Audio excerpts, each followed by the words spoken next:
Երեկ մի ծնող զանգեց, շատ բարկացած էր, ասում էր, ինչու եք երեխայիս հետ կոպիտ խոսել։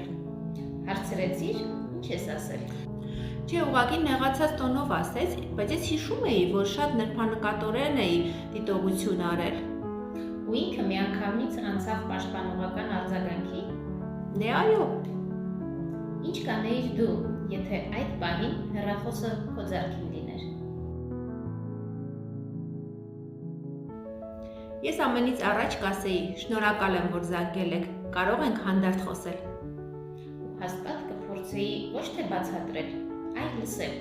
հասկանալ ինչն է իրականում անհանգստացրել։ Որովհետև երբ մարդն իրեն լսված է զգում, նա սկսում է վստահել։ Իսկ վստահությունը ցանկացած ուսուցման հիմքն է։ Բարևարկությունը երբեմն հենց առաջին արձագանքն է, ոչ թե պաշտպանվել, այլ հասկանալ։